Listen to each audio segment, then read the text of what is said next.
Leo, hi. Welcome to Mr. Queen PH. At titignan natin ang energies ng inyong love life ngayong July 2024. So if you are interested in private readings, meron tayong link sa description at sa pinned comment. Pakicheck nyo na lang. Okay. So let's see, Leo. Unahin natin yung mga Leo na in a relationship. Leo in a relationship. Okay. You have the Ten of Pentacles, Nine of Cups. Yes, this is good news. Nine of Cups.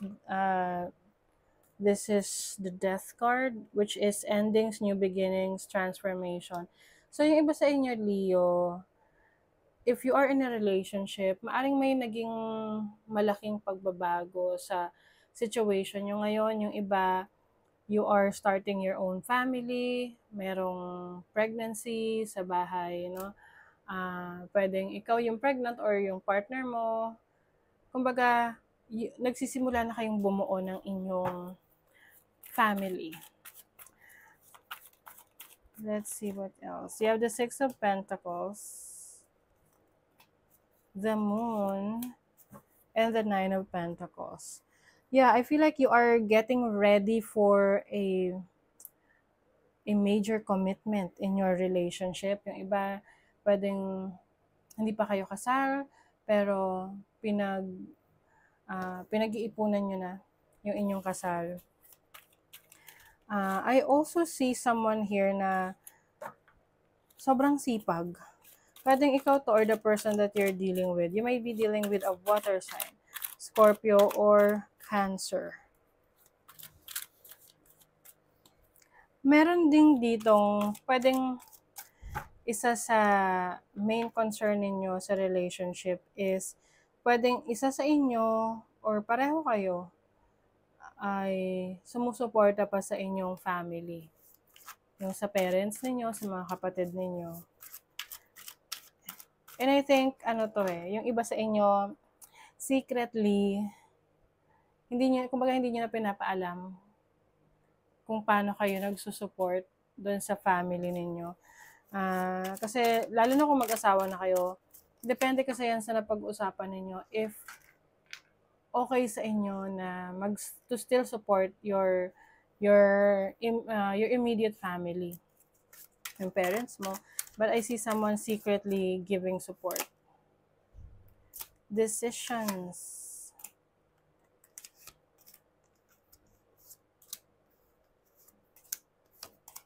Yeah. I think isa sa pwedeng maging issue ninyo rito is yung trust issues, especially when it comes to money. But I think you are committed in this relationship. Hindi naman siya tipong dahil pag may nalaman kayo na itinatago sa inyo na tinutulungan ng person nyo, tipong maghihiwalay na agad kayo. It's not like that, no? I think you really meron kayong pag-uusapan. You have to make that decision. Kasi, syempre, kung kayo ay talagang seryoso na sa relationship na to, like magsasama kayo or magpapakasal na kayo, you really have to parang unahin talaga yung relationship ninyo over your family na yung pinanggalingan mo. Kasi isa yan sa nagiging dahilan rin ng problema sa mag-asawa or sa mag-partner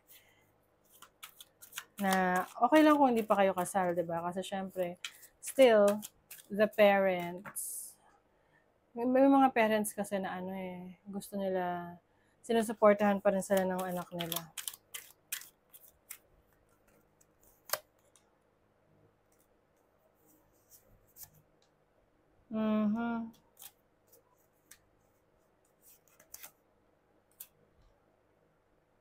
Okay. So, I think in this relationship, it is important na alagaan nyo yung connection ninyo, yung intimacy ninyo, yung time ninyo together, kasi isa yan sa magpapatibay sa relationship ninyo, sa connection ninyo. It's not just about yung financial support, emotional support, but also yung physical touch. number one rin yan, na you are there for your person, willing to give that love. Spiritual connection, a relationship has a connection that goes beyond this lifetime. So some of you, you are already connecting with your soulmate. Someone na nakakaintindi sa inyo deeply, sa isa't isa. But it doesn't mean na this relationship is perfect na lahat maiintindihan ninyo. But, I think, importante lang dito is you have trust sa isa't isa. Okay? Nagtitiwala kayo sa isa't isa. Especially in making decisions. At committed kayo sa isa't isa. Kasi kapag ganun, then definitely this relationship will last for a lifetime. Okay, so let's see naman yung mga singles. Singles na Leo. Leo singles.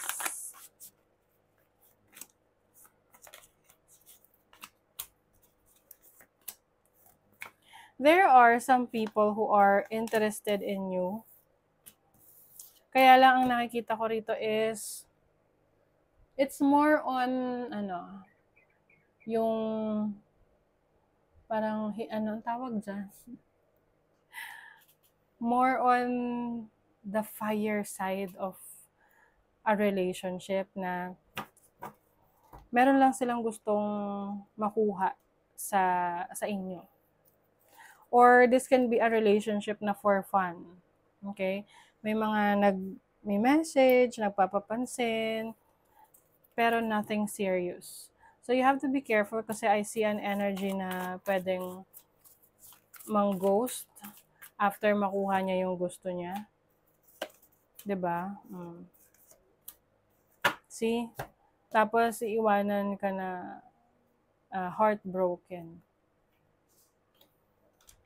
So you have to be careful with the people na magkakadeal mo. Wag basta-basta maniniwala sa mga mabubulaklak na salita. Oo. Kasi pwedeng sa una lang yan. Tapos pag nakuha na niya yung gusto niya, hindi mo na mahagilap. 'Di ba?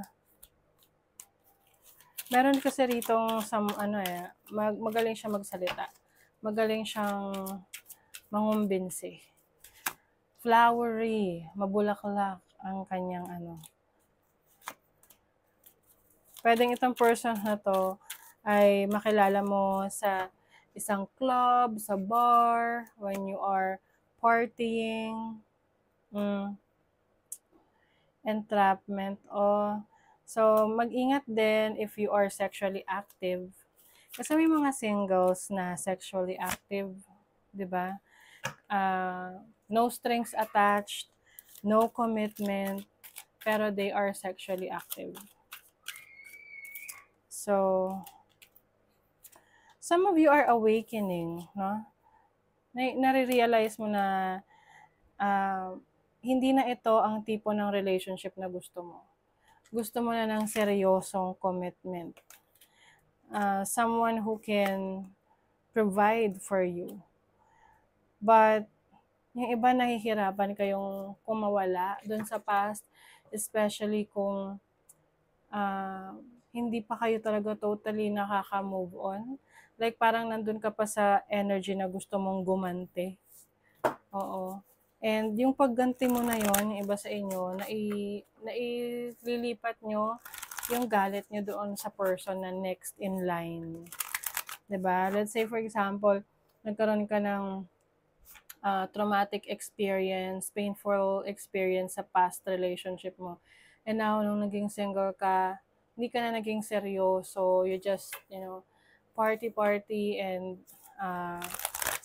parang you just want companionship. Pero, hindi ka nagiging, parang hindi ka na nagiging seryoso.